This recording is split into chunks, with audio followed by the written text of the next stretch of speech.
जीवन में कभी कभी चीजें हमारी इच्छा के अनुसार नहीं होती।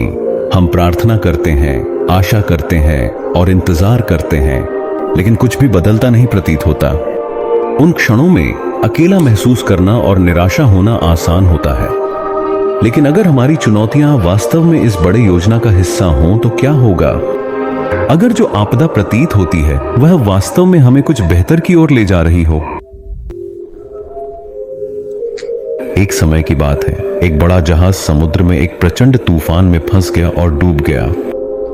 जहाज पर हर कोई जहाज के साथ ही डूब गया, एक पुरुष को छोड़कर। परमेश्वर की इच्छा से यह पुरुष चमत्कारी रूप से बच गया और बेहोश अवस्था में एक वीरान द्वीप पर धोकर आ पहुंचा। जब वह होश में आया तो उसने खुद को द्वीप पर अकेला पाया।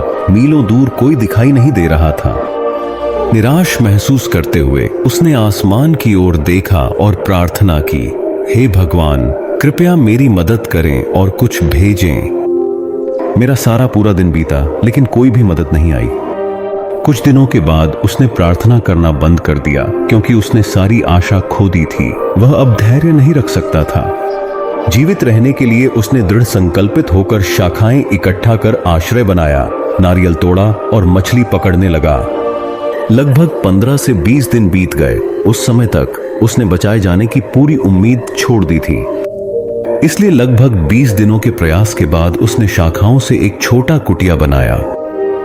एक दिन जब वह नारियल इकट्ठा करने बाहर था, वापस लौटकर उसने अपनी कुटिया को ज्वालाओं में लटते और पूरी तरह से नष्ट होते पाया। आकाश की ओर देखकर उसने रोना शुरू किया और कहा, हे भगवान, मैंने आपकी मदद मांगी थी, लेकिन आपने मेरी मदद नहीं की। मेरा एकमात्र आश्रय, आपने उसे जला दिया। क्यों भगवान? आप इतने क्रूर क्यों हैं? उसने पूरी रात भगवान को दोष देने में बिताई और अंततः सो गया।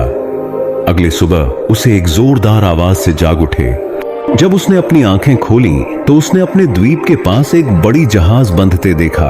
अत्यंत खुश होकर उसने कोई समय गवाया नहीं और तुरंत सवार हो गया। जहाज पर चढ़ने के बाद उसने कप्तान से पूछा, आपको कैसे पता चला कि मैं इस सुनसान द्वीप पर फंसा हूं? कप्तान ने जवाब दिया, हमने द्वीप से एक सिग्नल अग्नि उठते देखा। हमें एहसास हुआ कि कोई यहां है, इसलिए हम तुम्हें बचाने आए।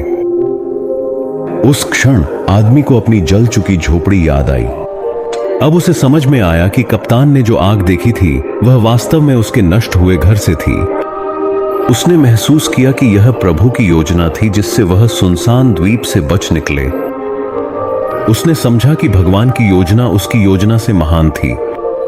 उसने भगवान का धन्यवाद किया और अपनी शंकाओं के लिए माफी मांगी। हमारे अपने जीवन में जब हम कठिनाइयों का सामना करते हैं तो हमारा विश्वास कमजोर होने लगता है। हम अधीर हो जाते हैं और सर्वशक्तिमान से शिकायत करने लगते हैं, लेकिन हम यह महसूस नहीं करते कि उनके हमारे लिए क्या योजनाएं हैं।